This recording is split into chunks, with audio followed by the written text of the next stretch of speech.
সুপ্রিয় সুধী সকলকে শুভ সন্ধ্যা। আমাদের এই দুর্যোগকালীন সময়ে আমরা লেখালেখি উঠানের ফেসবুক পেজ থেকে আমরা চেষ্টা করছি আমাদের ভাবনা বিনিময়ের আলাপের প্রহরগুলো জারি রাখতে। তারই ধারাবাহিকতায় আজকে আমি হাজির হয়েছি মোহাম্মদ রিওয়াজ। আজকে যে বিষয়টি নিয়ে একটু আলাপ করতে চাই সেটি হচ্ছে গণসংগীত চর্চার কতিপয় চিহ্নপাঠ। এই শিরোনামটুকু ঠিক করেছি। আলাপের শুরুতে আমি আসলে নিশ্চিত হয়ে নিতে চাই যে যারা দেখছেন তারা আমার কথা ঠিকঠাক শুনতে পাচ্ছেন। আমি এটুকু কারো রেসপন্স পেলেই আমি মূল আলোচনা চলে যাব।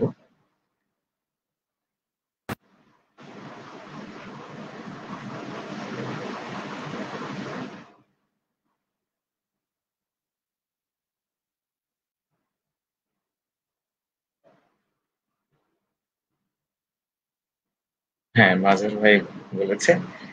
ঠিক আছে, এটুকু রেসপন্স আমার জন্য যথেষ্ট। এই ধরনের আলাপে একটা বড় অস্বস্তির বিষয় হচ্ছে কাদের জন্য বলছি সেটা বা তাদের প্রতিক্রিয়া কি সেটা জানবার খুব বেশি সুযোগ নেই। এই ধরনের অস্বস্তি তো আছে। তারপরেও যেটা চেষ্টা করব যে এই বিষয়টা নিয়ে আমার নিজের পাঠের অভিজ্ঞতা বা নিজস্ব কিছু পর্যবেক্ষণ আমি সময় ক্ষেপণ করব না। কারণ যেহেতু ভার্চুয়াল প্ল্যাটফর্মে এই সুবিধাটুকু রয়েছে যে আলাপটুকু রেকর্ডেড থাকবে। আগ্রহীরা পরবর্তী সময়েও এই লাইভের পরবর্তী সময়ে আবারও সেটি শুনে নিতে পারবেন। প্রতিক্রিয়া জানানোর সুযোগটুকু রয়েছে। সুতরাং আমি শুধু স্ট্রিমিংটা চেক করে আমি আমার আলোচনায় আমি ঢুকে যাচ্ছি। কারো যদি কোনো মন্তব্য থাকে, কোনো জিজ্ঞাস্য বা প্রতিক্রিয়া থাকে আমার আলাপের প্রেক্ষিতে নিশ্চয়ই এখানে জানাতে পারবেন। পরবর্তীতে নিশ্চয়ই জানানোর সুযোগটুকু রয়েছে। সেটুকুর অবশ্যই আমি প্রতিক্রিয়া জানানোর চেষ্টা করব। আপাতত আমার নিজের যে বিষয়ভিত্তিক যে অবজারভেশনটা আমি ঠিক করে রেখেছি, আমি আমার আলোচনাটা শুরু করছি।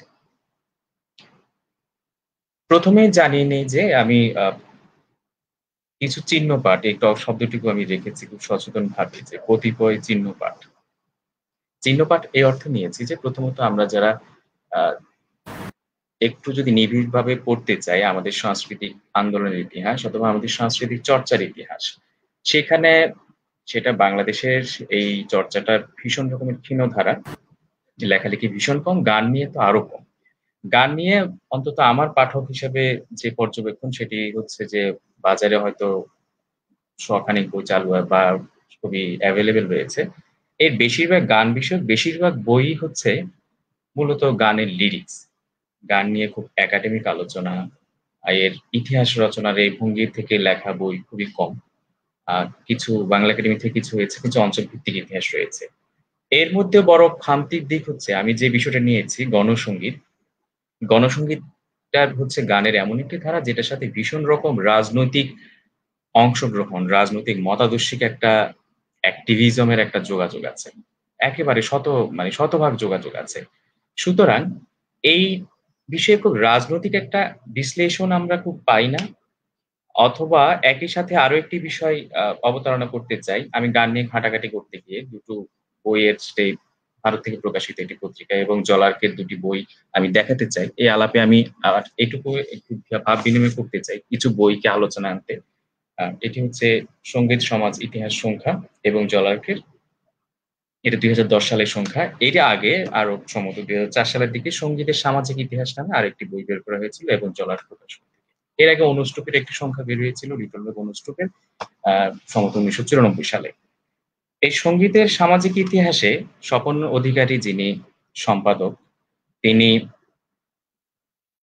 একটি বিষয়ে গুরুত্বপূর্ণ জিজ্ঞাসার অবতারণা করেছেন। খুবই দারুণ একটি সংকলন। এরকম সংকলন বাংলাদেশে পড়া আমার চোখে পড়েনি বা গণসংগীত নিয়ে মাত্র ২ টি সংকলন আমার হাতে আছে। আমি এগুলো একবার দেখাবো। সেটি একটি শ্রাবণ প্রকাশনী থেকে প্রকাশিত দীপঙ্কর গৌতমের সম্পাদনায় গণসংগীত সংগ্রহ আর ভারত থেকে প্রকাশিত নাথ পাবলিশার্স এর আ সুব্রত রুদ্রের সম্পাদনায় গণসংগীত সংগ্রহ আরো একটি বই। এছাড়া বড় সে অর্থে বিস্তৃত পরিসরে খুব বড় কোনো প্রকাশনা আমার চোখে পড়েনি। আবারও আসছি স্বপন রায় অধিকারীর সম্পাদকীয়তে তিনি যে স্বপন দাসাধিকারী সম্পাদক এবং জলার্কের। তিনি যে সমস্যাটি আমাদের সামনে আনেন যে আমরা যখন সংগীতের সামাজিক ইতিহাস বলছি তার মানে একটি গানের পিছনে শুধুমাত্র গানের টেকনিক্যাল দিক নয় যে একটি গান কোন রাগ, রাগিনী, তাল, ছন্দ এইসব তো একটি দিক রয়েছে। এটা একটি লেখার বিষয়, আলোচনার বিষয়, গবেষণার বিষয়। আরেকটি দিক হচ্ছে প্রত্যেকটি গান তো কোন একটি ভৌগোলিক পরিমণ্ডলের, কোন একটি জনপদের, কোন একটি জনগোষ্ঠীর জীবনযাপন থেকে উদ্ভূত। এটি বিচ্ছিন্ন কিছু নয় যে আসমান থেকে নাজিল হবে। তাহলে গানের পেছনের যে মানে সামাজিক যে সংগঠন, যে সোশিওলজিক্যাল যে উপাদানগুলো রয়েছে আমরা যেটাকে সোশ্যাল সেমিওটিক্স বলছি, যে চিহ্ন পাঠ করে আমরা ওই গান থেকে ওই সমাজের একটা ইতিহাস দেখতে পাবো। এটা আমরা বলি যে গানের যারা গীতিকার তাদেরকে আমরা কখনো বলছি যে তারা গুরুত্বপূর্ণ ইতিহাসকার হয়ে উঠতে পারেন যদি রাজনৈতিক গানের ক্ষেত্রে, গণসঙ্গীত বা এই ধরনের প্রতিবাদী গানের সাহিত্যের দাবি সাহিত্যিকদের যেরকম একটা প্রচেষ্টা থাকে তাদের লেখনীর মধ্যে একটা সময়ের একটা সময়কে একটা কালকে কোনো একটা কাঠামোর মধ্যে নিয়ে এসে উপস্থাপন করা। এটা তার একটা ইতিহাসকারের একটা ভূমিকা পালন করেন। তা আমরা গণসঙ্গীতের ক্ষেত্রে এটি ভীষণভাবে দেখতে পাবো। আমরা ধরুন যে সলিল চৌধুরী অনেক বড় সংগীতকার। আমাদের এই ভৌগোলিক অংশের।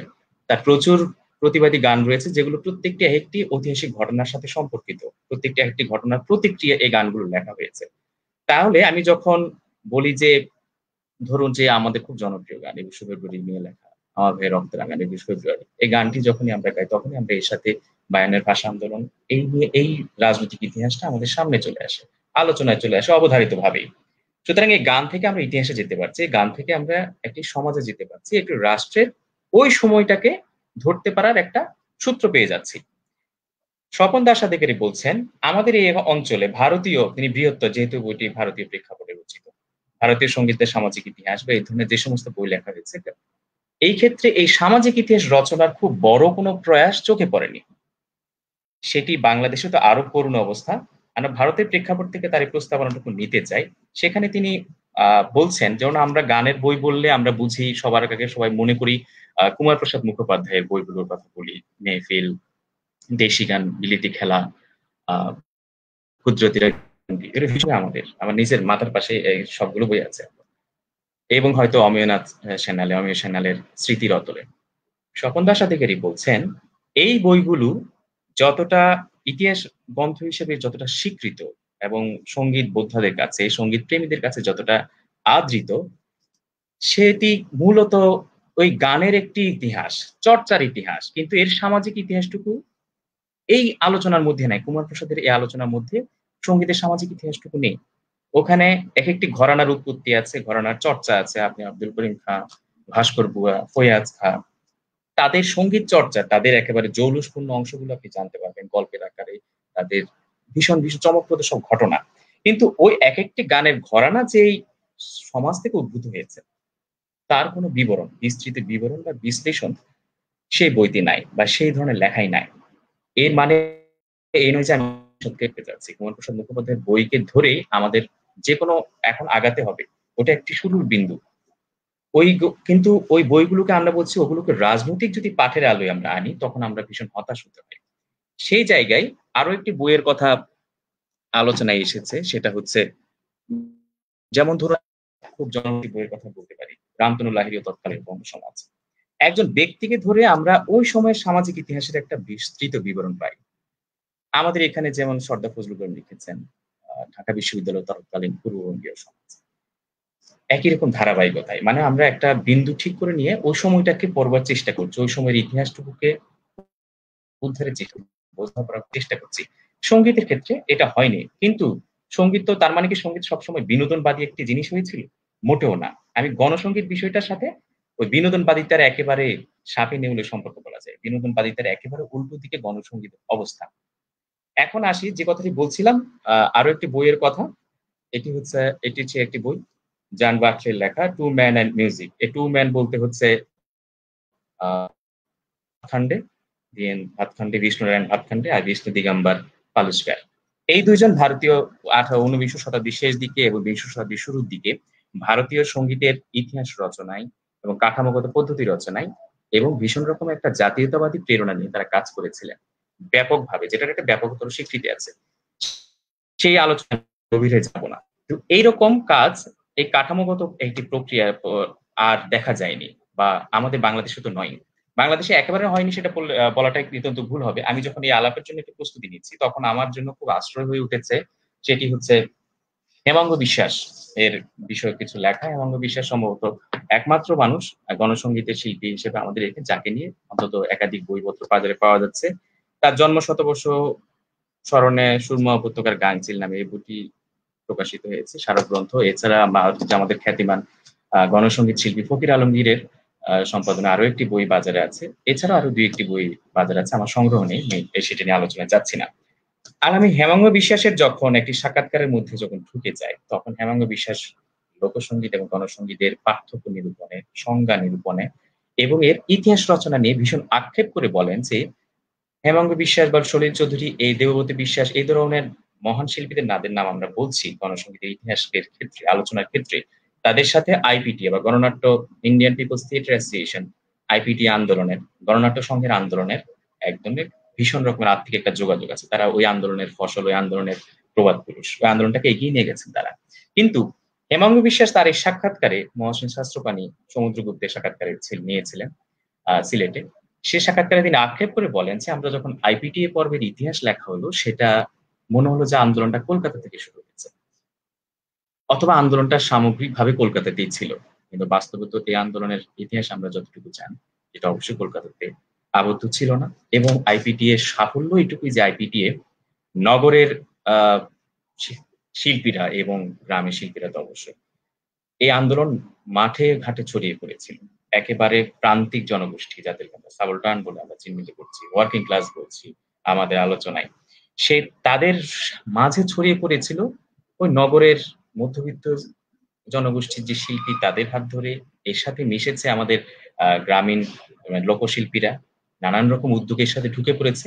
কারণ আইপিটিএ নামটি শুনলে যেটা থিয়েটার এই হচ্ছে রোমারোলা পিপলস থিয়েটার এই থিওরি থেকে রেফারেন্স নিয়ে।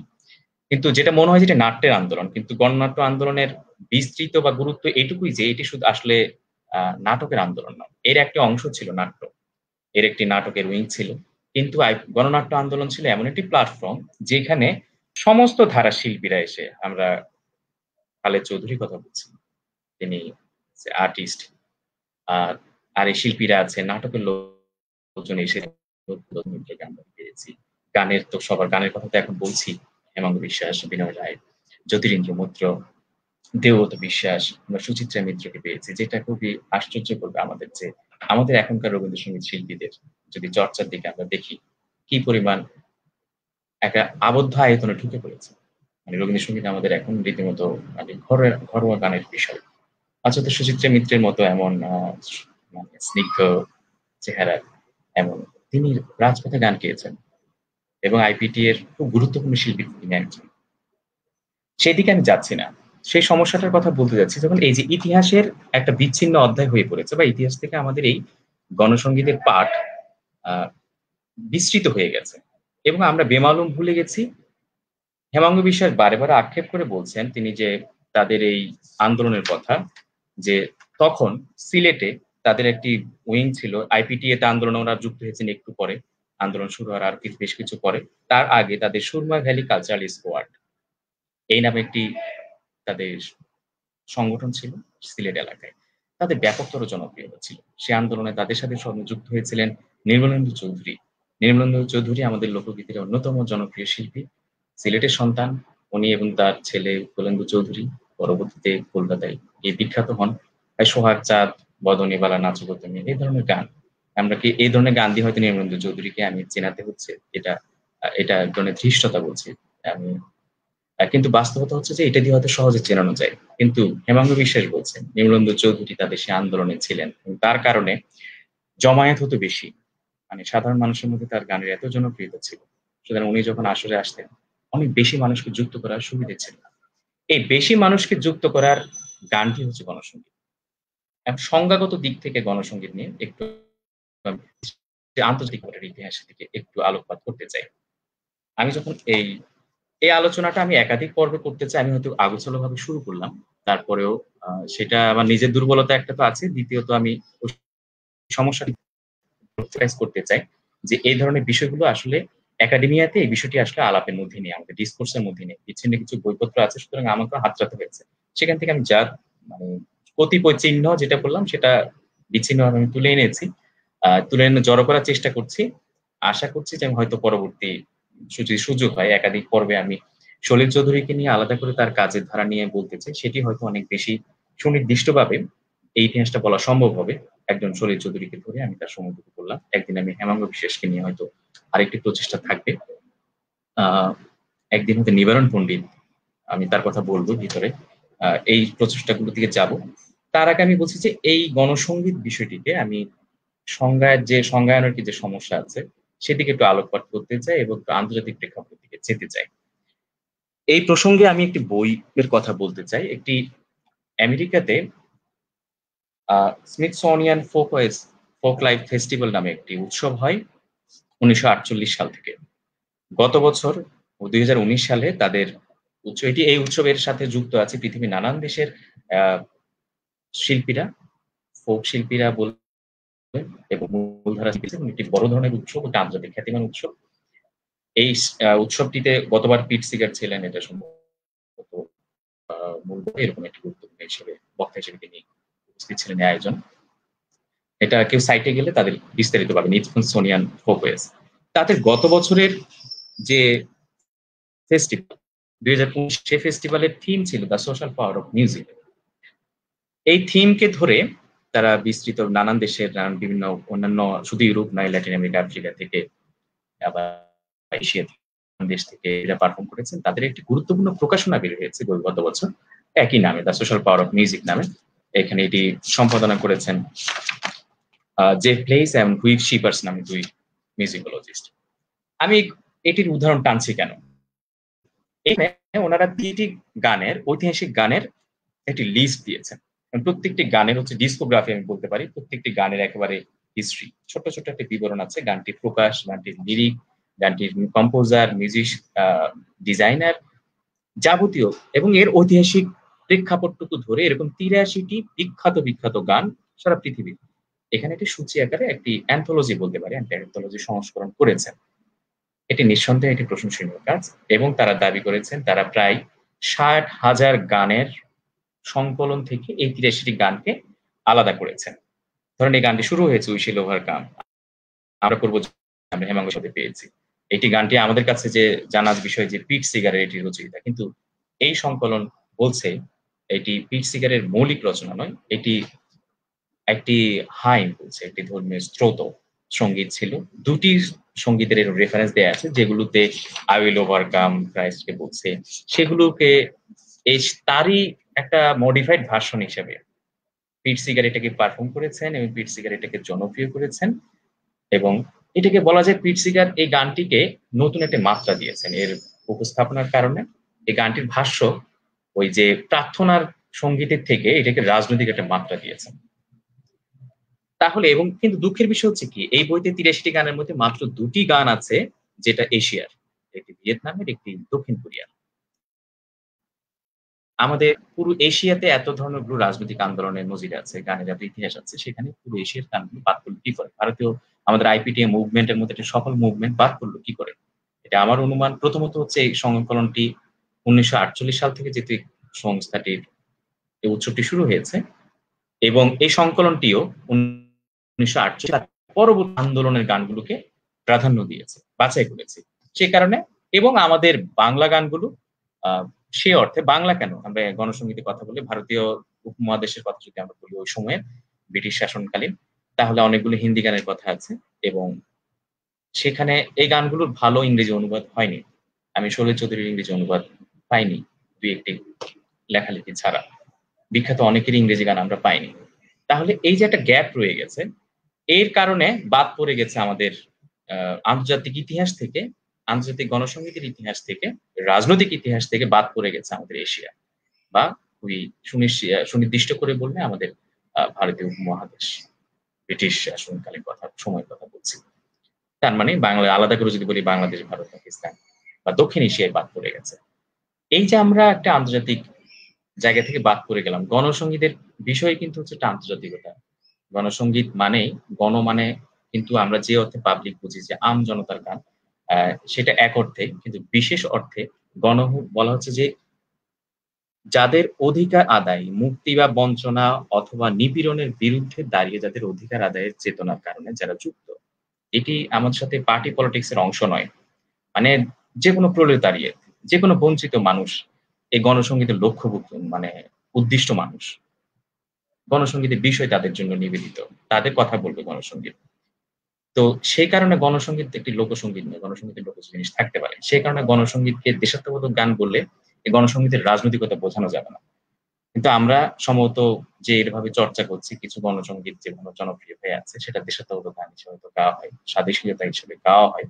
কিন্তু এতে করে গণসংগীতের যে রাজনৈতিক পরিচয় সেই পরিচয়টুকু ক্ষুণ্ণ হয় এবং এই রাজনৈতিক গুরুত্বটুকুকে অস্বীকার করা হয়। আ বরং একে সীমায়িত করে ফেলা হয়। এটা বলতে পারি। তাহলে আমি এখন গণসংগীতের সংজ্ঞায়নের একটা সমস্যাকে বলি। কিন্তু তার আগে আমি বলি যে গণসংগীতের সুন্দর সংজ্ঞা দিয়েছেন হেমাঙ্গ বিশ্বাস। খুবই ছোট্ট এবং খুবই পরিষ্কার। হেমাঙ্গ বিশ্বাস বলছেন, তার ওই সাক্ষাৎকারে বলছেন, "স্বাদেশিকতার ধারা যেখানে সর্বহারা আন্তর্জাতিকতার সাগরে গিয়ে মিশেছে, সেই মোহনায় গণসংগীতের জন্ম। অধিকার সচেতন, শ্রেণী চেতনায় উদ্বুদ্ধ মানুষকে বলা যায় গণ।" এখন এই টার্মটি আমাদের এই অঞ্চলে ব্যবহার শুরু হয়েছে ১৯৪০ সালের দিকে। আমরা যদি আন্তর্জাতিক প্রেক্ষাপট দেখি, সেখানে গণসংগীতের তালা ইংরেজি আমরা কি নেব? এটা প্রচলিত আছে আ প্রোটেস্ট সং, মাস সং, তারপরে আমরা আরেকবার দিতে পেয়েছি। তিনি এই ধরনের আন্দোলনের এই গানগুলোকে বলছিলেন ফ্রিডম সং। সুতরাং একইভাবে তার মানে কি একে খুবই সুনির্দিষ্ট একটি শব্দে আটকে ফেলা যাচ্ছে না। এবং এই সংজ্ঞায়নের এই বিপদে আমাদের আরো একটি বিভ্রান্তি থেকে ক্ষতি হয়েছে কি আমি যে ৩ টি সংকলনের কথা শুরু থেকে বলছি, এই সুব্রত রুদ্রর গণসংগীত সংগ্রহ এবং আমাদের দীপঙ্কর গৌতমের গণসংগীত সংগ্রহ, এই ২ টি সংকলনই আমার কাছে আছে। দুটিতেই প্রায় অ্যা কম বেশি ১০০০ খানেক গান আছে। আমাদের এখানকার একেবারে সেই নিধুবাবুর টপ্পা থেকে শুরু করে মাহমুদ সেলিমের গান পর্যন্ত সমকালীন অনেকের গান আছে।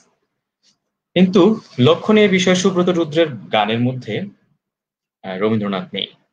এবং তিনি সেটা ব্যাখ্যাও দিয়েছেন যে রবীন্দ্রনাথের স্বদেশিক আন্দোলনের স্বদেশ পর্যায়ে যে সমস্ত গান আছে এর অনেকগুলোই আন্দোলনের গান হলেও আ সেটাই গণসংগীতের সংজ্ঞার সাথে মেলে না। এজন্য তিনি বাদ দিয়েছেন।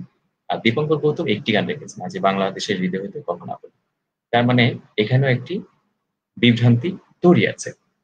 আমার প্রস্তাবনা হলো আমরা যেই হেমাঙ্গ বিশ্বাসের যে সংজ্ঞাটিকে যদি নেই যে স্বদেশিকতা পেরিয়ে আ আন্তর্জাতিকতার সেই মোহনায় যেটি দাঁড়িয়ে যায় যে গান। কিন্তু তাহলে আবার যদি "উই শ্যাল ওভারকাম" আমরা করব জয়। এই গানটির প্রেক্ষাপট দেখি যে গানটি একটি ধর্মীয় স্রোতগান। সেটি পিট সিগারের কণ্ঠে, পিট সিগারের সংগীতায়োজনে মডিফাইড ভার্শন এ আমরা যেটা কি নতুন ভাষা খুঁজে পেয়েছি, যেটা নতুন মানে তৈরি হয়েছে যে গানের। যেটা গণমানুষের কণ্ঠস্বর হয়ে উঠেছে সারা পৃথিবীতে সম্ভবত এটি সবচেয়ে বেশি গীত গান। তাহলে নতুন ভাষ্য পাওয়ার ফলে যদি একটি ধর্মীয় স্রোত ও গণসংগীত হয়ে উঠতে পারে, তাহলে এখনকার আমাদের যে রাজপথের যে সমস্ত আন্দোলন আমরা এখনো দেখি, এখনো ঢাকার রাজপথে কোনো আন্দোলন কিংবা সাম্প্রতিক সময়ে ভারতে এনআরসি, সিএএ বিলের বিপরীতে যেসব আন্দোলন হয়েছে, সেসব আন্দোলনের একটি ভিডিও পোস্ট করেছিলেন দেবজ্যোতি মিশ্র, এখনকার সমকালীন খুব বিখ্যাত মিউজিক কম্পোজার। উনি জুনের ৬ তারিখে একটা ভিডিও পোস্ট করেছিলেন যেখানে একটি মিউজিক র‍্যালি হচ্ছে। দেবজ্যোতি মিশ্র আছেন এবং তরুণ শিল্পীরা আছেন যারা গাইছেন আ "বাঁধ ভেঙে দাও, ও আলোর পথযাত্রী" সঙ্গীত গাইছেন। সলিল চৌধুরীর গান গাইছেন। ওইটুকু অংশ এটুকুই ছিল। তার মানে দেখুন রবীন্দ্রনাথের গান ওই দ্রোহী একটা ভাবনার মধ্যে দিয়ে কিন্তু আবার পুনরুৎপাদিত হচ্ছে। মানে তৈরি করছে, মানে আমাদের সাথে সংযোগ তৈরি করছে। তাহলে সেই অর্থে এই গানগুলো যদি নতুন মানে তৈরি হয়, আমরা কি শুধু সংজ্ঞার কারণে রবীন্দ্রনাথকে আমরা গণসংগীতের আ থেকে বাদ দিয়ে দিব? যেটা মাত্র সংকলন সেই বাদ দেওয়া হয়েছে মোটামুটি। মানে আমরা পাঠ থেকেও বাদ দিয়ে দিব কিনা? কাজী নজরুল ইসলামের কিছু গান রাখা হয়েছে, মুকুন্দ দাসের গান রাখা হয়েছে সেটা আরো অনেক আগের। যে সময় গণসংগীত ধারণাটি আমাদের মধ্যে পোক্ত হয়নি। আমি আরো একবার ইন্টারন্যাশনাল ইতিহাসের দিকে যেতে চাই। আন্তর্জাতিক অঙ্গনে যেটি হয়েছে গণসংগীত বা ওই যে বললাম মাস সং, প্রোটেস্ট সং এই ধারণাটি নিয়ে তাদের আন্দোলন হচ্ছে। বিভিন্ন আন্দোলনের গান তৈরি হয়েছে। যেমন র‍্যাপ বা হিপ হপ এই গানগুলো এক ধরনের প্রতিক্রিয়া থেকে এসেছে, প্রতিবাদী গান হিসেবে এসেছে। অনেক জায়গায় সেটা নিষিদ্ধ হয়েছে। বিশেষ করে আফ্রিকাতে এবং নর্থ আমেরিকার বিভিন্ন জায়গায় এইসব গানগুলো প্রতিবাদী গান হিসেবে একটা গানের একটা ফর্ম হিসেবে এগুলো উদ্ভব হয়েছে এবং ভালো রকম একটা সামাজিক প্রতিক্রিয়া দেখা গেছে। সেই প্রসঙ্গে আমরা কিছু কিছু জায়গায় যাব। অনেক গান সেন্সরশিপের মুখোমুখি হয়েছে এইসব গান।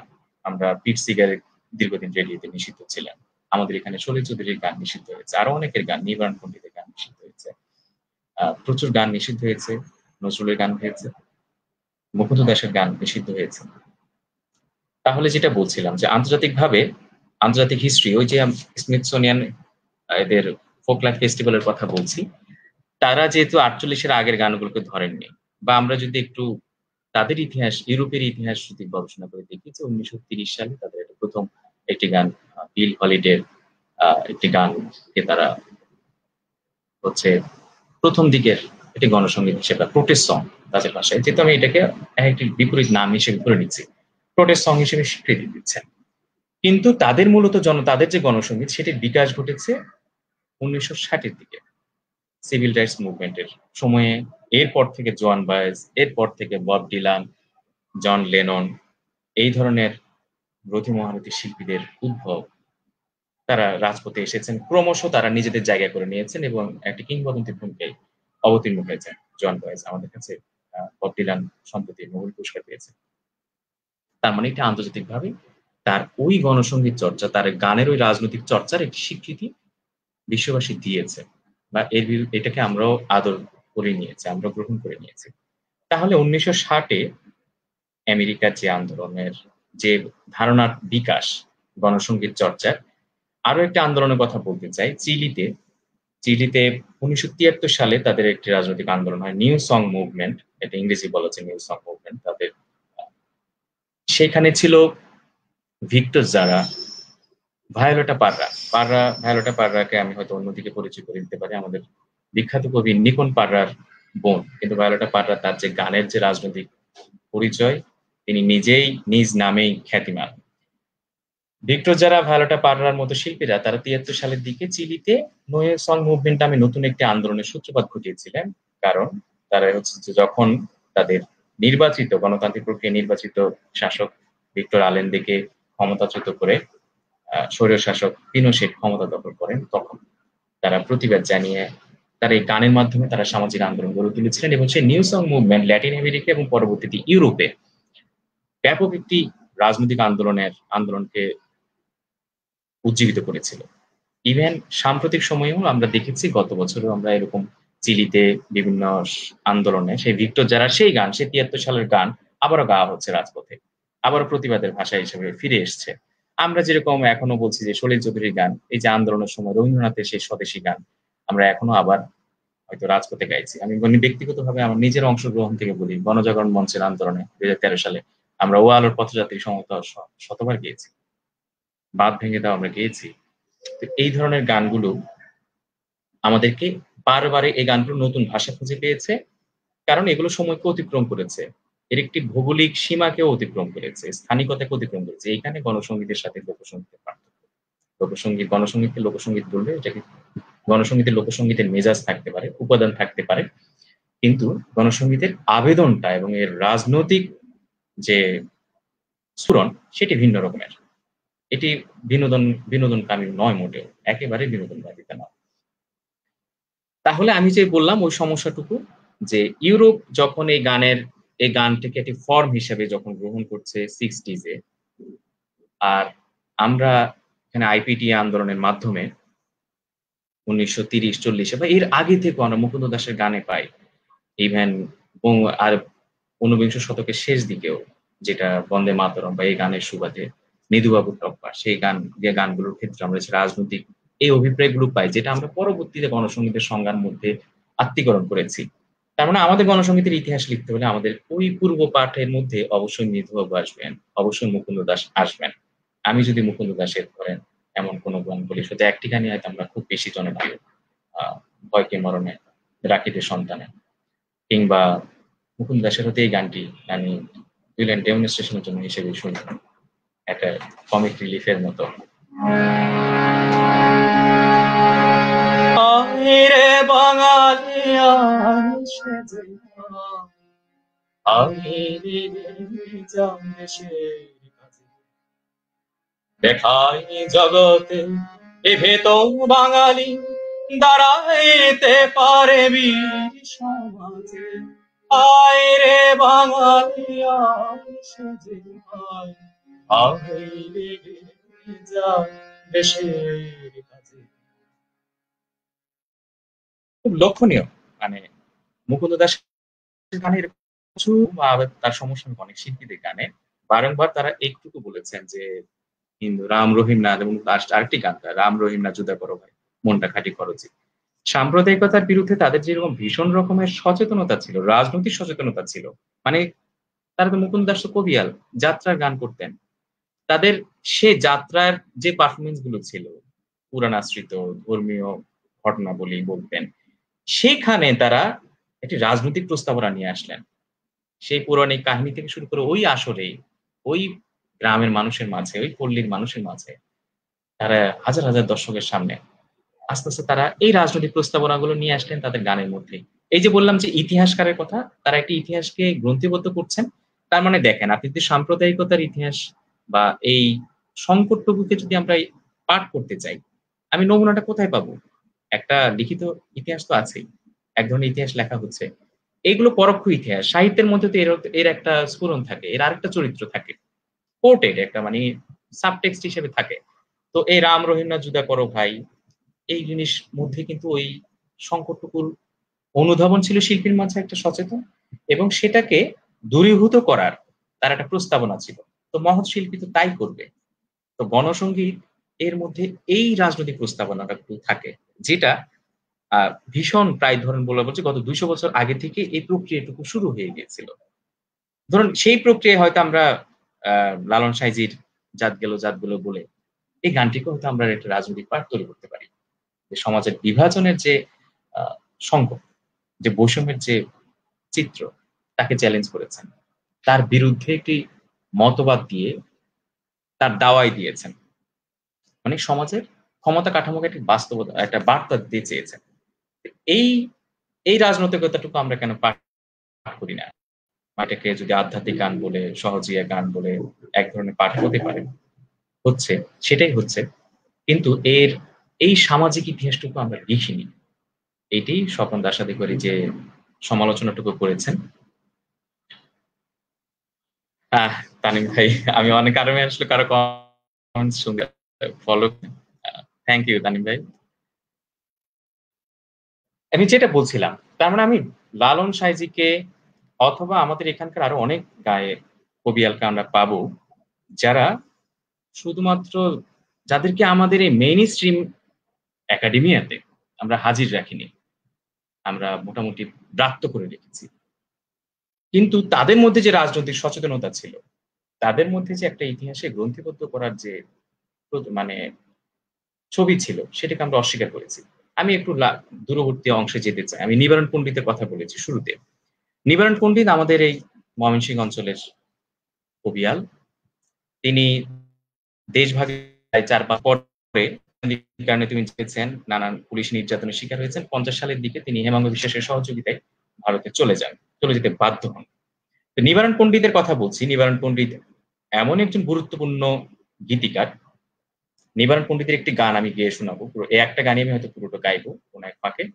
তার একটি গান আছে মূর্খ গিদাল হামরাগুলা ভাওয়াইয়া গান গায়। এই গানটি তিনি রচনা করেছিলেন ১৯৭৩ সালে ভারতে যখন জরুরি অবস্থা চলছিল, তখন আকাশবাণীতে একজন শিল্পী একটি রবীন্দ্রসঙ্গীত পরিবেশন করতে গিয়ে সেন্সরশিপের শিকার হন।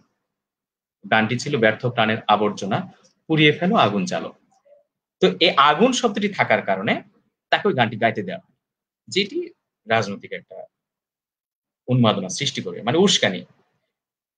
তাহলে দেখুন তখন এই সংবাদ পাওয়ার পর নিবারণ পণ্ডিত ভীষণ আহত হয়ে এই গানটি লিখেছেন। যে মূর্খ গিদাল হামরাগুলা ভয় গান গায়। তো গিদাল মানে হচ্ছে দোতারাবাজি যিনি গান করেন বা গ্রামীণ গীতিকবি। আমার প্রস্তাবনা মানে একটি পর্যবেক্ষণ হলো, সেদিন একটি রবীন্দ্রসঙ্গীতের উপর যখন রাষ্ট্রীয় সেন্সরশিপের খড়গ আরোপিত হলো, তার প্রতিবাদ জানিয়েছেন একজন গ্রামীণ, একজন প্রান্তিক মানুষের কবি নিবারণ পণ্ডিত। আজকে যখন আমরা দেখি একজন বাউলের ঘর পুড়িয়ে দেয়া হয়, সেই সেন্সরশিপের আওতায় একজন বয়াতিকে গ্রেফতার করা হয়, তখন আমাদের এই তথাকথিত সুশীল সমাজ, মানে যারা রবীন্দ্রনাথকে গুরু বলে প্রণাম করি, রবীন্দ্রনাথ নিয়ে আচ্ছন্ন হয়ে আছে। তাদের পক্ষ থেকে আমরা কতটা প্রতিক্রিয়া পাই, কতটা রাজনৈতিক প্রতিক্রিয়া পাই। শুধু আহা ওহো আফসোসের কথা বলছি না। মানে সেদিনকে নিবারণ পণ্ডিত যে দায়িত্ব পালনটুকু করেছেন, মানে কবি হিসেবে তিনি আরেকজন কবির উপর অপমানের শোধ নিতে দাঁড়িয়েছেন। তার অস্ত্র নিয়ে। আমি ওই গানটি গেয়ে শোনাবো। চেষ্টা করব আমি একবার। সেই দায়িত্বটুকু কি এখনকার আমাদের এই নাগরিক বলয়ের ক্ষমতা বলয়ের মধ্যে যারা আছেন, সেই শিল্পীরা কি সেই দায়িত্বটুকু পালন করছে কিনা? নাকি আমরা এখনো নিবারণ পণ্ডিতদেরকে সেই ব্রাত্য, সেই লোকোপজ কবি এইসব তকমা এঁটে এখনো রেখেছি। মনে হয় প্রান্তিক করে রাখার কথাটাই সত্য। নিবারণ পণ্ডিতের কোনো বইপত্র আপনি এখানে পাবেন না। কঙ্কন ভট্টাচার্য আরেকজন গণসঙ্গীত শিল্পী যিনি ভারতের। তিনি এখনো নিবারণ পণ্ডিতের গান সম্পাদনা করে বের করেছেন পশ্চিমবঙ্গ থেকে এবং তিনি চর্চা করে যান। তিনি নিজে যেহেতু খ্যাত গণসঙ্গীত শিল্পী। তো আমি এটাকে একটা প্রস্তাবনা হিসেবে হাজির রাখতে চাই আমাদের সুশীল সমাজের কাছে, আমাদের সাংস্কৃতিক ব্যক্তিত্বদের কাছে, বুদ্ধিজীবিতা নিয়ে যারা চর্চা করছেন, যে আমরা এই নিবারণ পণ্ডিতদেরকে কি যথাযথ পাঠে হাজির রেখেছি কিনা? আমার দৃশ্যমানভাবে আমার পাঠে সেটি নেই। কিন্তু যদি আমার অজ্ঞাত থাকে আমি সেটাকে প্রশ্ন আকারে হাজির রাখতে চাই। মানে একাডেমিতে চাই। আমি আরো একটি সমস্যার কথা বলি যে দুটি বইয়ের কথা বলেছি। আ সুব্রত রুদ্রর এই বইয়ে এবং দীপঙ্কর গৌতমের এই বইয়ে এবং গণসঙ্গীতের ইতিহাস রচনায় যেটা সমস্যা, যেমন 'একবার বিদায় দে মা ঘুরে আসি।' এই গানটি আমরা জানি ক্ষুদিরামের ফাঁসির প্রতিবাদে লেখা। এটি দীপঙ্কর গৌতম এটিতে লিখেছেন, এই বইতে লিখেছেন শিল্পীর নাম মানে গীতিকারের নাম অজ্ঞাত। আর সুব্রত রুদ্র লিখেছেন এই বইটির নাম উল্লেখ করেছেন লেখকের নাম পরেশ ধর। কিন্তু এবং জলার্কের যে সংখ্যাটি আমি আপনাদের দেখাচ্ছি, এই বইতে অরুণ নাগ নামের একজন সমালোচক, তিনি এই গানটির গবেষণা করে দেখিয়েছেন এই গানটির গীতিকার হিসেবে তিনি একটি রেফারেন্স পেয়েছেন। ৪ টি ভার্সন এই গানের প্রিন্টেড ভার্সন তিনি সূত্র দিয়েছেন। তিনি করেছেন বাউল দীনবন্ধু একটি সাক্ষাৎকারের কথায় বলেছেন যে গানটির গীতিকার পীতাম্বর দাস। মানে কেউ এই গানটির গীতিকারের ব্যাপারে সুনির্দিষ্ট তথ্য দিতে পারেনি। তাহলে আমরা পীতাম্বর দাসকে পেলাম, পরেশ ধরের নামও পেলাম। ইভেন আমি মিলন সাগর নামে একটি সাইট আছে, ওয়েবসাইট আছে যেখানে এই ধরনের কবিদের গানের একটি ডকুমেন্টেশন আর্কাইভ হয়েছে। সেই আর্কাইভের সাথে আমি দেখেছি অনেক বিখ্যাত লোকজন জড়িত আছে মানে সম্পাদনার সাথে। তাহলে এমনকি সুব্রত রুদ্রর এই বইটির সাথে হেমঙ্গ বিশ্বাস জড়িত ছিলেন। তার মানে আমি ধরে নিচ্ছি যে এই বইটি খুব গ্রহণযোগ্য একটি বই। তাহলে আমি একটি সমস্যা হিসেবে দেখালাম যে 'একবার বিদায় দে মা ঘুরে আসি' এটা এমন একটি বিখ্যাত গান যার গীতিকার এর সম্পর্কিত তথ্য এবং ওই গানটির লিরিক পাল্টে গেছে। উনি ৪ টি লিরিক সরবরাহ করেছেন অরুণ নাগ এই বইয়ে তার লেখায় এবং জলার্কের ওই সংখ্যাতে ৪ টি লিরিক তিনি উপস্থাপন করেছেন। যেখানে কিছু লিরিক নাগরিকদের হাতে পড়ে, নাগরিক সম্পাদকদের হাতে পড়ে, বুদ্ধিজীবীদের হাতে পড়ে চিঠি পাল্টে গেছে। কলের বোমার জায়গায় কোথাও পাটের বোমা হয়েছে। এগুলোর মধ্যে তিনি একেবারে সুনির্দিষ্ট তথ্য দিয়ে দেখিয়েছেন। কখন কলের বোমা ছিল, পাটের বোমা বলতে সে পটাশিয়াম সায়ানাইড এই ধরনের কেমিক্যাল গুলোর পরিবর্তনগত ব্যাপারগুলো উল্লেখ করে বলেছে। সেটা আরো অনেক পরে চালু হয়েছে, ব্যবহার হতো। তাহলে দেখুন যে আমরা এমন একটি গানের মালিক আর হদিস পাচ্ছি না। কিন্তু রবীন্দ্রসঙ্গীতের ক্ষেত্রে আমরা কি এরকম হতে পারি? মানে এরকম ঝুঁকি আশা করতে পারি যে রবীন্দ্রসঙ্গীত একটি আমি দিব। অজ্ঞাত বলে চালিয়ে দেব আর কেউ সেটির নিয়ে উচ্চবাচ্য করবেন না। তাহলে এই গানটি নিয়ে কেন আমাদের কোনো উচ্চবাচ্য নেই? একদম অরুণ নাগ করেছেন। এরকম অনেক গান আছে এই ২ টি সংকলনে বা আমরা এরকম প্রচুর গান চালু আছে জাগরণের গান নামে বা যে সমস্ত গণসঙ্গীতের যে সমস্ত সংগ্রহ আছে অনেকগুলো ক্ষেত্রে লোকসঙ্গীতের ক্ষেত্রে এটি একটি খুবই কমন প্র্যাকটিস। অজ্ঞাত, গীতিকার অজ্ঞাত, সুর প্রচলিত এবং যার মতো করে আমরা কিছু বাক্য, শব্দ পাল্টেও নিচ্ছি। এইটাকে আমি একটি মানে রাজনৈতিক কি বলবো? খবরদারি বলে আমি চিহ্নিত করতে চাই। মানে আমরা ইতিহাস যে লিখা হচ্ছে না এবং ইতিহাস লিখা হচ্ছে না, আবার ইতিহাসের মধ্যে প্রচুর আবর্জনা ঢুকে যাচ্ছে। এইটাকে আমরা প্রবলেমেটাইজ করতে চাই। তাহলে আ মোটামুটি অনেকক্ষণ আলাপ করছি। আমি মনে হয় একটা বিরতি নিই, সেটা হচ্ছে ওই গানটি, পণ্ডিতের গানটি। মানে মোটা আলাপটা আমি ১ ঘন্টার মধ্যে শেষ করতে চাই। নিশ্চয়ই পরে আলাপ করব। একবার আমি এই গানটি করি। এরপরে আমি আরো কিছু গানের সম্পর্কে হয়তো ২-৪ টা কথা বলব। সমকালীন গান দিয়ে আলাপ শেষ করব। আমি নিবারণ পণ্ডিতের গানটি করবার চেষ্টা করছি। তাই করছি না। আ হারমোনিয়ামে করছি। এটা আমি পুরো গানটা করতে চাই। নিবারণ পণ্ডিতের গান, যে গানটি বলেছিলাম ৭৩ সালে রবীন্দ্রসঙ্গীতের উপর সেন্সরশিপ আরোপের কারণে প্রতিবাদ জানিয়ে করেছিলেন। মূর্খ গিদাল হামরা গোলাম ভাওয়া গানে গায়, হালবাড়ির কামান বিস্মারিত তারা ডাঙ্গা, সুখ দুঃখের কথা খেলায় মনতে পড়ল, সুখ দুঃখের কথা খেলায় মনতে পড়িল, চটকা সুরেন্দ্র তারা ডাক বাজিয়া রে।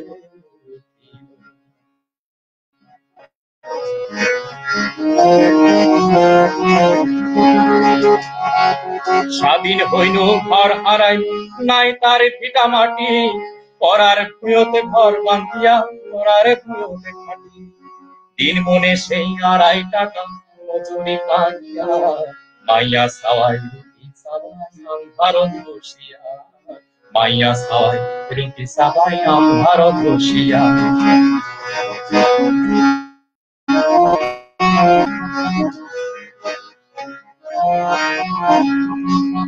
আমি হয়তো মরে যাই ভাই,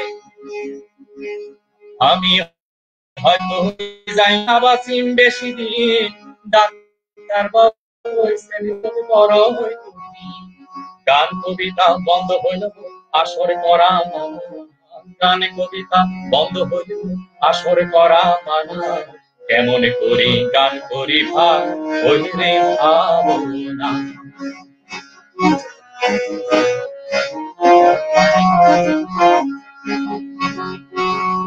ভাবিল না হয় চাপি দিম ওই গান ২-৪ খানা, সেন্সারে কাটিয়া গানের ভাবে রাখিল না, ভাবিল না হয় চাপি দিম গান ২-৪ খানা, সেন্সারে কাটিয়া গানের ভাবে রাখিল না, মনের আগুনে চোখের জলে নিভানোর কথা খানা, মনের আগুন চোখের জলে নিভানোর কথা খানা, সেন্সারে কয় আগুনে শব্দ বলারে চলিবে না।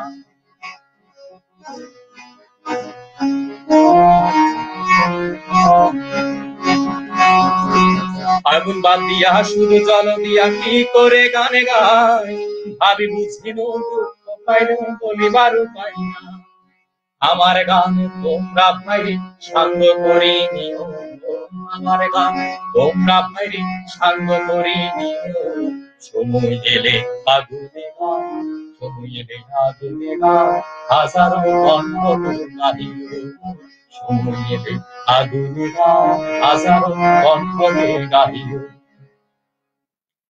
সময় এলে আগুনে গান হাজারো কণ্ঠ গাহিও। দেখেন কি দুর্দান্ত রকম করে বলছে সেন্সরশিপের বিরুদ্ধে। আজকে আমাদের সেন্সরশিপের যে খড়গ বাক স্বাধীনতার উপরে। তাহলে আমার তো মনে হয় গণসংগীতের সংজ্ঞার মধ্যেও আমাদের ওই বিষয়টুকু এখনকার সংজ্ঞার মধ্যে সেটাও আসবে। যেহেতু আমি বলছি যে বঞ্চিত মানুষ যেখানে আছে আন্তর্জাতিকভাবে, যে বঞ্চিত, যে নিপীড়িত, তার অধিকার আদায়ের প্রশ্নে যে সংগীত সেই গণসংগীত। তাহলে এখন যদি আমি শুধু আর্থিকভাবে ওই শ্রেণীর পরিচয়টা থেকে যদি একটু নিরপেক্ষ হয়ে উঠি, হয়তোবা এখন হচ্ছে শ্রেণীর থেকে অর্থনৈতিক বিচারে যারা এলিট শ্রেণীর মধ্যে আছেন বা যারা সক্ষম, সচ্ছল নাগরিক শ্রেণী আছেন, তারাও হয়তো অন্যরকম বঞ্চনার শিকার এই বাক স্বাধীনতার ক্ষেত্রে। এটা তো তার একটা অধিকার। তাহলে এই বাক স্বাধীনতার উপরে যে খড়গ নেমে আসে, সেটারও যে প্রতিবাদ করে যে গান, ডকুমেন্টেড করে যে গান, আ সেটা তাহলে গণসংগীত হিসেবে স্বীকৃতি পাওয়া উচিত। এই বিষয়টা আগে ছিল, যেহেতু বলছি যে এটা ৭৩ সালের গান, অথবা সলিল চৌধুরী গানের জন্য তার গান সেন্সরশিপ এর মধ্যে পড়েছে এবং সেখানে দুঃখজনক অধ্যায় আছে। সলিল পর্বে আমি বলব যে সলিল চৌধুরীর গান খোদ তার পার্টিরাই নিষিদ্ধ করেছে। মানে আইপিটিএ নিজে, কমিউনিস্ট পার্টি ইন্ডিয়া। যখন নিষিদ্ধ। আইপিটিএ তো কমিউনিস্ট পার্টি ইন্ডিয়ার একটি উইং হিসেবে বলতে গেলে মাঠে কাজ করত। শরীর চৌধুরীর গায়ের বধূ এবং পালকির গান এই দুটো গান নিষিদ্ধ হয়েছে তার দলের হাতেই, যেটার কারণে শরীর চৌধুরী পরবর্তীতে আইপিটিএ ছেড়ে যান, আহত হয়েছে। রাজনৈতিক মতাদর্শিক একটা গ্যাপ ছিল বলে। তাহলে আমি আইপিটি এর পর্বে আরেকবার একটু ফিরে যেতে চাই। সেটি হচ্ছে যে এই আইপিটিএ কে আমি বলছি যে আইপিটি এর সাথে একটা আন্তর্জাতিকতার যোগাযোগ ছিল এই কারণে আইপিটি এর শুরু হয়েছে প্রথমত আ এটি ১৯৩৫ সালের দিকে সাজ্জাদ জহির, মুলুকরানা আনন্দ এইরকম ভারতীয় তরুণ সাহিত্যিকরা তখন লন্ডন ইউনিভার্সিটি, অক্সফোর্ড ইউনিভার্সিটি এসব ছাত্ররা যারা সেখানে ছিলেন, লন্ডনে ছিলেন, তারা মূলত একটি সংগঠন গড়ে তোলেন প্রোগ্রেসিভ রাইটার্স অ্যাসোসিয়েশন। পিডব্লিউএ নামে যেটা পরিচয়। এবং সেই সংগঠন গড়ে তোলার ক্ষেত্রে তাদের সাথে তাদেরকে ভীষণ রকম উজ্জীবিত করেছেন রালফ ফক্স, ভীষণ রকম একজন মার্কসিস্ট লিটারেরি পারসন। তাদের সাথে তারা সেখানে আন্তর্জাতিক বিভিন্ন সম্মেলনে যোগ দিয়েছিলেন, সাহিত্য সম্মেলন, ফ্যাসিবাদ বিরোধী বিভিন্ন সম্মেলনে যোগ দিয়েছিলেন, যেগুলোর অর্গানাইজার ছিলেন ম্যাক্সিম গোর্কি, রমারোলা, টমাস মানের মতো সাহিত্যিকগণ। তাদের অনুপ্রেরণায় তারা সেখানে প্রোগ্রেসিভ রাইটার্স অ্যাসোসিয়েশন করেছেন। সেটির একটি ইন্ডিয়ান শাখা হিসেবে তারা ভারতে এসে All Indian Progressive Writers Association করেছেন। সেখানে আমরা চাঁদ, এম.পি. রবীন্দ্রনাথ ঠাকুর, আমরা তৎকালীন ভারতীয় বিভিন্ন বরেণ্য সাহিত্যিকদেরকে, চিন্তক, তাত্ত্বিকদেরকে আমরা পাই। সেটাও খুব বেশি দিনে হয়তো ধারাবাহিকতা রক্ষা করতে পারেনি। তার ধারাবাহিকতা আইপিটি এর উত্থান এবং ৪৩ সালের দিকে আইপিটি এর উত্থান, এর পরবর্তীতে আইপিটি এর পরবর্তী ২ যুগ বলা যায় বা পরবর্তী ১ যুগ স্বাধীনতা আন্দোলনের পরে যদিও এই আন্দোলনটা একটা স্তিমিত ভাব চলে আসে। এই আইপিটি পর্বে দারুণ রকমের একটি রাজনৈতিক উত্থান ঘটে সাংস্কৃতিক চর্চার। মানে যেটিকে আমরা এখন প্রস্তাব করতে চাই যে আর্টিভিস্ট হিসেবে, মানে একজন আর্টিভিস্ট মানে যিনি আর্ট প্র্যাকটিস করেন, কোন একটি শিল্প মাধ্যম নিয়ে চর্চা করেন। আবার যিনি একই সাথে অ্যাক্টিভিস্ট, মানে তিনি কোন অ্যাক্টিভিজম এর দিকে যান। এই বিষয়ে স্মরণযোগ্য হচ্ছে আ লুসন, তিনি চীনা সাহিত্যিক, তাত্ত্বিক। লুসনের একটি একটি কমেন্টস আছে যেটিকে আমি অনেকটা এরকম বর্ণনা করে বলছি যে বিপ্লব আ অপেক্ষা বিপ্লবী সাহিত্যের জন্য যতক্ষণ না একজন বিপ্লবী সে সাহিত্য রচনা করে। মানে একজন বিপ্লবী যদি সাহিত্য রচনা করে তখনই বিপ্লবী সাহিত্য তৈরি হবে। সেই জায়গায় সেই বিপ্লবী কর্মীরা কারা ছিলেন সেটাই হেমন্ত বিশ্বাস। এজন্য আমি হেমন্ত বিশ্বাসের গান পাচ্ছি। এখন এই বিপ্লবী সাহিত্যের একটি ঘাটতি দেখার কারণে আমাদের যে রাজনৈতিক দেউলিয়াপনা আমরা দেখতে পাচ্ছি আজকাল। এই যে প্রতিবাদহীনতা বা আনুগত্যের এই যে সংস্কৃতি আমরা পাচ্ছি, আধিপত্যকামিতাকে আমরা জায়েজ করে ফেলছি যেভাবে প্রাতিষ্ঠানিকতার মধ্যে ঢুকে পড়েছে। এই আন্দোলনগুলোর আর বিকাশমান হয়নি। অ্যা তার মধ্যেই দেউলিয়ত্ব একটা বড় চিহ্ন। মানে আমরা আমাদের শিল্পীরা আমাদের সেই রাজনৈতিক দায়িত্ব থেকে সরে গেছি। এর একটি দুঃখজনক অধ্যায় উল্লেখ করে আজকে শেষ করব। সেটি হচ্ছে ধরুন আমরা আমাদের রাজনৈতিক চর্চাটুকুকে প্রথমত তো একাত্তরে আটকে ফেলে এবং নগর কেন্দ্রিকতা আছে। মানে এটাকে সবকিছুকে আমরা ঢাকাকে এর কেন্দ্রবিন্দু ধরে পাঠ করতে চাই বা রচনা করতে চাই। যেটি হেমাঙ্গ বিশ্বাস বলছেন কলকাতাকে আমরা ধরে আইপিটি পর্বের ইতিহাস এর প্রচলিত ইতিহাসের অধিকাংশ ন্যারেটিভ টুকু রচিত হয়েছে। যা কলকাতাকে কেন্দ্রবিন্দু ধরে। ধরুন আমাদের এই বছরের ২১শে ফেব্রুয়ারিতে আমার ভারতীয় কিছু নাট্যবন্ধু যারা থিয়েটার কর্মী, জলপাইগুড়ির কিছু বন্ধু গান চাইল যে ২১শে ফেব্রুয়ারির সময় তারা উদযাপন করবে কিছু গান চায়। ২১শে ফেব্রুয়ারি সম্পর্কিত উদ্দেশ্যে রচিত। আমি অনেক খুঁজে ফিরে ৫-৬ টি গান দিলাম। আমি খুব হতাশ হলাম যে হয়তো আমি এতটাই যে এই গানগুলো সম্পর্কে জানি না। এবং পরবর্তী সপ্তাহে সমকালে শেখ সাদী খান, মানে আমাদের একজন গুরুত্বপূর্ণ সাংস্কৃতিক ব্যক্তিত্ব, গানের মানুষ। তিনি একটি কলাম লিখলেন ২১এর উপলক্ষে নানান রকম আলাদা কলাম লিখেছেন। কেউ গান নিয়ে, কেউ চলচ্চিত্র নিয়ে। তো দেখা গেল যে উনিও ওই ৫-৬ টি গানের কথাই লিখলেন। আমি বললাম যে আয়ানের ভাষা আন্দোলনের মতো এত বড় একটি রাজনৈতিক আন্দোলন আমাদের কোন কালচারাল ডকুমেন্টেশন নেই। ইতিহাস আমাদের গ্র্যান্ড ন্যারেটিভ মুক্তিযুদ্ধ নিয়ে, আমাদের এই সমস্ত রাজনৈতিক ঘটনাগুলো নিয়ে ইতিহাস কম বেশি লেখা হয়েছে হচ্ছে তার ভালো-মন্দ, তার অথেন্টিসিটি সেটাও ভিন্ন বিতর্ক। কিন্তু শিল্পীদের যে দায়িত্ব ছিল যে শিল্পী হিসেবে তিনি যে ডকুমেন্টেশন এর যে দায়িত্ব নিবেন। আমি হয়তো হাওয়ার্ড জিন মার্কসিস্ট তাত্ত্বিক এখনকার বিশ্বখ্যাত। তার কথা বলতে যে একজন শিল্পীর রাজনৈতিক কাজে তার ওই ডকুমেন্টেশন টুকুর কথা উনি বলেছেন। তিনি সেই ডকুমেন্টেশনের দায়িত্বটুকু নিবেন। তার মানে আমরা বায়ান্নের ভাষা আন্দোলন নিয়ে আমি ১০ টি গান খুঁজে পাচ্ছি না। আমি এ এ দুঃখিত বলতে রাজি আছি মাপ চেয়ে নিতে যদি কেউ আদৌ এর চেয়ে বেশি গান আ এর খোঁজ দিতে পারেন। আমি সানন্দে আমার এই বক্তব্য ফিরিয়ে নিব এবং আমি ক্ষমা চেয়ে নিব। ১০ টি বা ১২ টির বেশি গান আমরা খুঁজে পাচ্ছি না। মানে যেগুলো আমরা YouTube বলি, আ ইন্টারনেট বলি বা যে সমস্ত বইপত্র, গানের বইপত্র আছে। দেশাত্মবোধক গান যেভাবে বলি না কেন। এরপরে আমরা বরং তার চেয়ে বরং ৭১ সালের মুক্তিযুদ্ধের সময় বরং আগের গানগুলো অনেক বেশি ব্যবহৃত হয়েছে। আমরা অনেক গান পূর্বের অনেক স্বদেশী আন্দোলনের গান, অন্যান্য গানগুলো নতুন ভাষা পেয়েছে। সেখানে স্বাধীন বাংলা বেতার কেন্দ্রের একটা বড় ভূমিকা ছিল বলেই সম্ভবত আমরা প্রচুর গান পেয়েছি। তুলনামূলকভাবে অনেক বেশি। সেখানে অনেক ডকুমেন্টেশন আছে। কারণ এই গানগুলোর মধ্যে আমি যে নিবারণ পণ্ডিত কিন্তু বলছেন কি, মূর্খ গেদেলা হামরাগুলা ভাওয়াইয়া গান গায়। একটা তথ্য কিন্তু আপনাকে দিচ্ছে সে কি গান গাইছে। মানে একটা গানের যখন তিনি ঘরানা বলছেন, তখন তো তিনি তার সমাজের একটা পুরো সমাজের তথ্য দিচ্ছেন। ভাওয়াইয়া গান কোন এলাকার গান? সে এলাকার মানুষ কি করে? তাদের জীবনযাপন পদ্ধতি কি? সে গাড়িয়াল ভাই, সে গাড়িয়াল কারা? কেন সেখানে গাড়ি চলে? মানে কোন ধরনের গাড়ি চলে? আমি যদি বলি গাই তাই মাঝির কথা বলতাম। সেই মাঝি কি এমনি এই দোল দিয়ে গান গায়? ওটা তাকে ওই ঢেউই তাকে ওইভাবে তাড়িত করে। মানে তার গানের ছন্দ সে নিজে ঠিক করে না। সে নিজে যতটা ঠিক করে তার চেয়ে বেশি প্রকৃতি থেকে সে নিয়ে নেয়। তার মানে আমরা থিয়েটারে বলি যে নাটক করতে গেলে যে মঞ্চে গেলে একজন পারফর্মার সে লাইট নেয়। প্রসিনিয়ামে বিশেষ করে যে তার লাইটের অভ্যাস আছে। সে ওই লাইটটা গ্রহণ করে। ওখানে যখন তার যতটুকু দরকার সে আলো তার নিজের গায়ে নেয়। তাহলে দেখেন একজন ভাটিয়ালি যখন গাইছে মাঝি, সে ওই দোলনের সাথে, সাথে নদীর ওই ঢেউয়ের সাথে, সাথে নিজের শরীরটা মিশিয়ে তারপরে তার গান গাইছে। কেন ওই সুরটুকু বিলম্বিত? আমরা শুধু আ তাত্ত্বিকভাবে আলোচনা করলে হয়তো ওটুকু বলেই খালাস যে এটি বিলম্বিত রাগের গান। এটি বিলম্বিত লয়ে গাইতে হয়। গলা ছেড়ে গাও, উদাত্ত আহ্বান।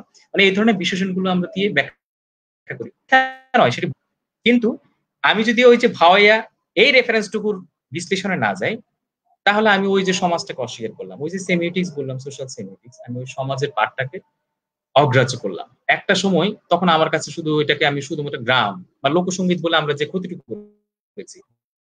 বৈচিত্র্যপূর্ণ গানের ধারাকে আমরা ২ টি শব্দে, ১ টি শব্দে, একটি শব্দবন্ধ আটকে ফেলেছি। কারণ আমি লোকসঙ্গীত বললে কি অষ্টক গান বুঝবো?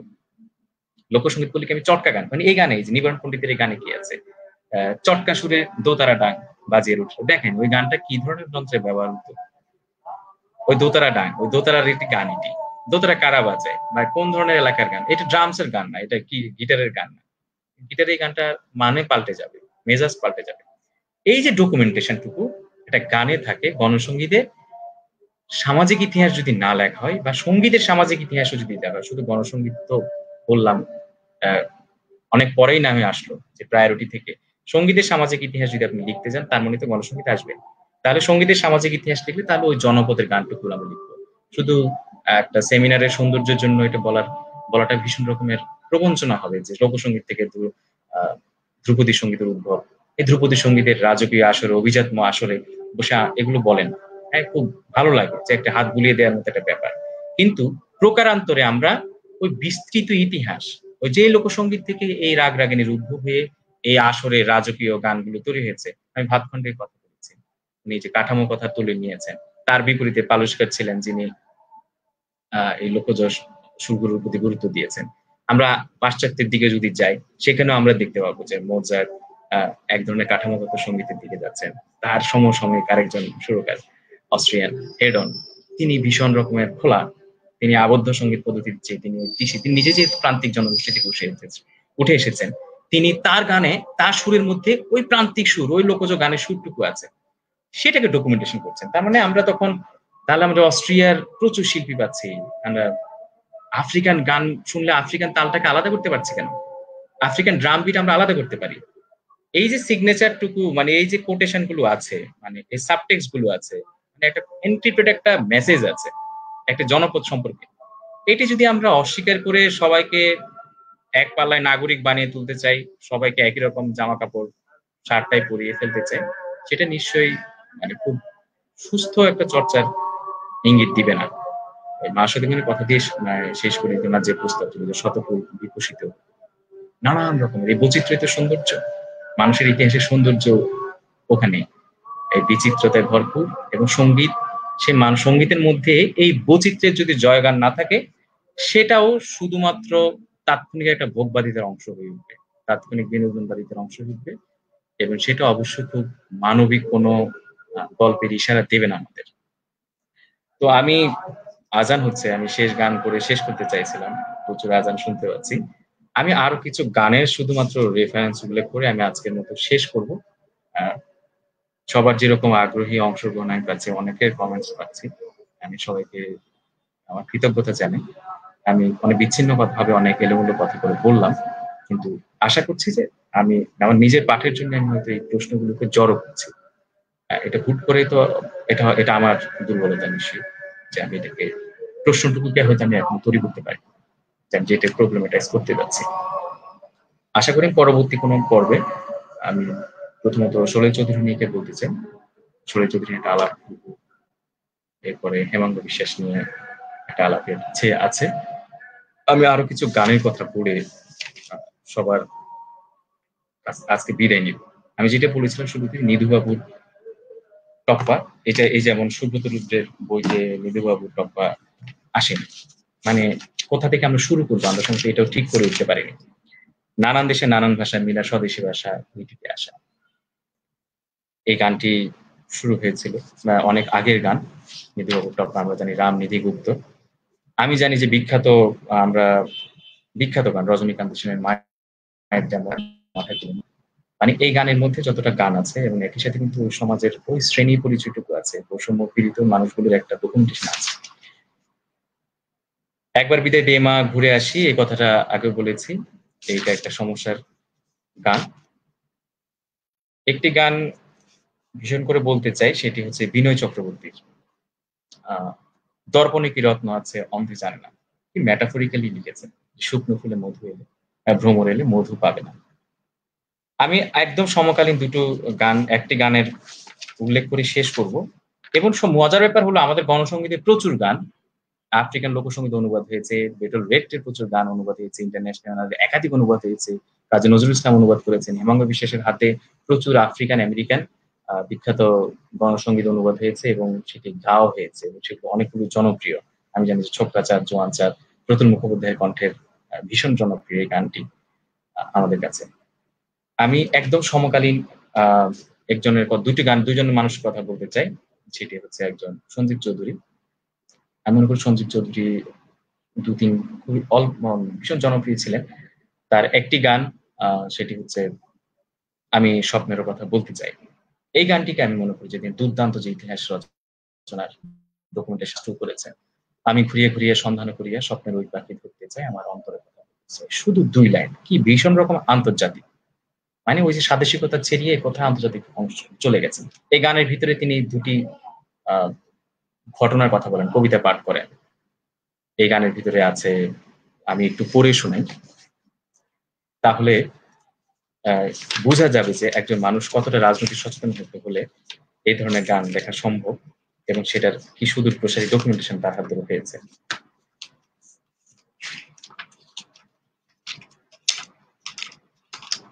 দুঃখিত আমি একটু সময় নিচ্ছি গানটা ভুলভাল বলতে চাই না। এটি ওরা বলে ওই গাড়িতে করে আমাদের জন্য খাদ্য আর পানীয় নিয়ে যাওয়া হচ্ছে। আমাদের জন্য খাদ্য আর পানীয়। কিন্তু বিশ্বাস করুন বন্ধুগণ ওই গাড়িতে কোনো খাদ্য ছিল না। ৩০০ টি লাশ, ঠান্ডাহীন তাদেরকে গুম করে ফেলা হবে। আমি সে কথাই বলতে চেয়েছিলাম বন্ধুগণ, আর তখনই আমার দিকে এগিয়ে আসে উদ্ধত রাইফেল। আমার দিকে এগিয়ে আসে বেয়োনেট। ওরা বলে খামোশ! পৃথিবীতে শান্তি রক্ষিত। এই গানের পরবর্তী অংশেই ওনার কথন যেটুকু যুক্ত করেছেন, দেখুন যে কি দুর্দান্ত ভাষায় উনি ইতিহাস রচনা করে যাচ্ছেন। বাংলাদেশে অন্ধকার নেমে আসে। আর সে অন্ধকারের ভেতর কতগুলো গন্ডার, কতগুলো বাইসন তাদের তীক্ষ্ণ তীর নিয়ে তীক্ষ্ণভাবে ছুটে আসে। আর একজন তাজুল ইসলামকে খুন করা হয়। একজন তাজুল ইসলামকে পিটিয়ে লাশ বানানো হয়। একজন ভালো মানুষ মাঝরাতে বাড়ি ফিরে এলো না। মাটি ভিজে যায় রক্তে। আরেকজন কর্নেল তাহের পৃথিবীর সমান বয়সী স্বপ্ন নিয়ে আলিঙ্গন করেন ফাঁসির রজ্জু। এভাবেই তো আরো কত শত মাত্র কয়েকটি লাইনে বাংলাদেশের ৯০ এর সেই আ বীভৎস সময়টা, সে দমবন্ধ সময়টাকে সঞ্জীব চৌধুরী ডকুমেন্টেড করে গেছেন। গণসংগীতের কাজ তো সেটি। আমি শেষ করব যে গান দিয়ে, তার আগে আরেকটা গানের কথা বলতে চাই, যেটি হচ্ছে সিনেমার গান। হচ্ছে গণসংগীতের গান নানানভাবে রচিত হতে পারে। নানান রকম প্রতিক্রিয়া থেকে এটা আসতে পারে। সেটি জীবন থেকে নেয়া সিনেমায় খানাদার যে বিখ্যাত গান। এই খাঁচা ভাঙবো আমি কেমন করে? মজার ব্যাপার যখন ২০১৩ সালে গণজাগরণ মঞ্চের আন্দোলনের সময় একজন শিল্পী, আমি তার নাম বলতে পারছি না, তিনি একটি খাঁচা বানিয়ে প্রতীকীভাবে এটি লিখে রেখেছিলেন। হ্যাঁ, এই খাঁচা ভাঙবো আমি কেমন করে? তো জীবন থেকে নেয়ার সিনেমার সেই গানের যে আকুতি, সেই গানের ভাষার লাইনগুলো যদি আমরা দেখি, দিকে, দিকে বাজলো যখন শিকল ভাঙার টান, আমি তখন চোরের মতো হুজুর, হুজুর পড়ায় রত, চাচা বাঁচা বলে প্রাণ। আসলে ভাই নিজের মতো একা, একা বাঁচার নামে আছি মরে, এই খাঁচা ভাঙবো আমি কেমন করে? তাহলে এখন এটা কি সিনেমার গান হিসেবে ক্যাটেগরাইজ করব, না আমি গণসংগীত করব, না এটাকে রাজনৈতিক সঙ্গীত করব? আমার প্রস্তাবনা হচ্ছে আমি যে নামেই থাক না কেন, যে বিচিত্র নামেই আমি ইংরেজিতে যেরকম অনেকগুলো বিকল্প আছে, আমি তাকে একটি ট্যাগ দিয়ে সংকীর্ণ করে ফেলতে চাই না। প্রোটেস্ট সং বলেন, ফ্রিডম সং বলেন, পলিটিক্যাল সং বলেন, মাস সং বলেন, বা আরো নতুন কোনো নাম দিন। কিন্তু এটাকে একাডেমিয়াতে হাজির করাটা ভীষণ জরুরি। তা না হলে আমাদের এই রাজনৈতিক দেউলিয়াত্ব শেষ হবে না। আমি শেষ করব একেবারে আমাদের সমকালীন একজন শিল্পীর গান দিয়ে। সেটা হচ্ছে কফিল আহমেদের গান। কফিল ভাইয়ের গান আ 'গঙ্গাবলী'। এটি খুবই ছোট্ট গান। কিন্তু আমি মনে করি যে এর যে আবেদন, প্রাণে প্রাণ মেলাবো। আ আমি এই গানটির আরেকটি রেফারেন্স দিতে চেয়েছিলাম যে পূর্ববর্তী আ আরেকজন শিল্পীর আ পরেশ ধরের কথা বলেছি। 'একবার বিদায় দিয়ে মা ঘুরে আসি' এই নাম তার নামে আছে গানটি। আমি জানি না এই গানটির তথ্যটি সঠিক কিনা। পরেশ ধরের সেই সময়ের গান, সেই 'প্রাণে প্রাণ মিল করে দাও।' দেখুন যে আবার সেই আকুতি এই সময়ের, আমাদের এই সময়ের একজন শিল্পী সে একই কথাই বলছে, 'প্রাণে প্রাণ মেলাবো।' বলে কারণ ওই যে সর্বহারার জন্য, বঞ্চিতের জন্য একজন রাজনৈতিক সচেতন শিল্পীর জন্য তাকে দলীয় রাজনীতির আজ্ঞাবহ দাস হওয়া তো জরুরি নয়। কিন্তু রাজনৈতিক দীক্ষা জরুরি। সেটা হলেই তার পক্ষে আন্তর্জাতিক আহ্বান নিয়ে স্বাদেশিকতার গণ্ডি পেরিয়ে, উগ্র জাতীয়তাবাদের এই সংকট পেরিয়ে একেবারে কালো উত্তীর্ণ কোনো বক্তব্য নিয়ে হাজির হওয়া সম্ভব। সেরকম একটা গান দিয়ে আজকে শেষ করছি। আ যারা সাথে ছিলেন তাদেরকে অনেক ধন্যবাদ। আমি কপিল ভাইয়ের গানটি গাইবার চেষ্টা করছি।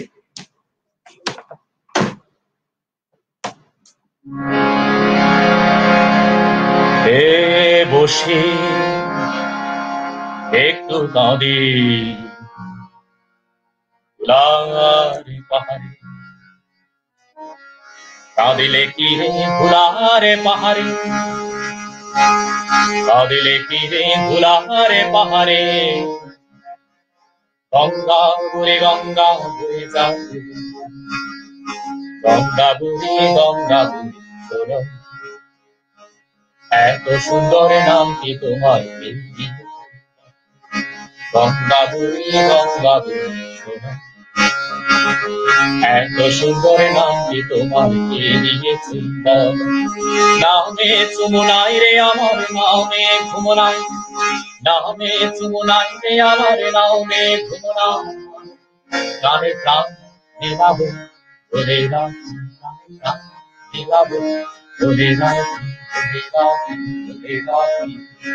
কাঁদিলে কি রে ধুলারে পাহাড়ে, কাঁদিলে কি রে ধুলারে পাহাড়ে, গঙ্গা গঙ্গা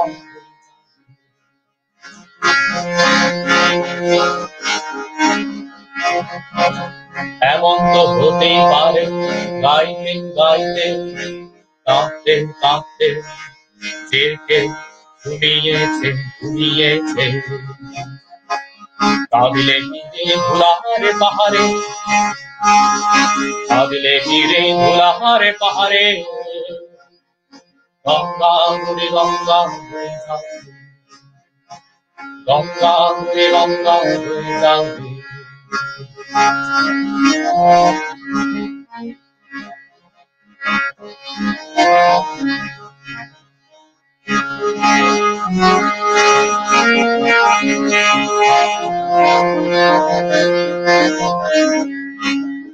প্রাণে প্রাণ মেলাবো বলে প্রাণ মেলাবো বলে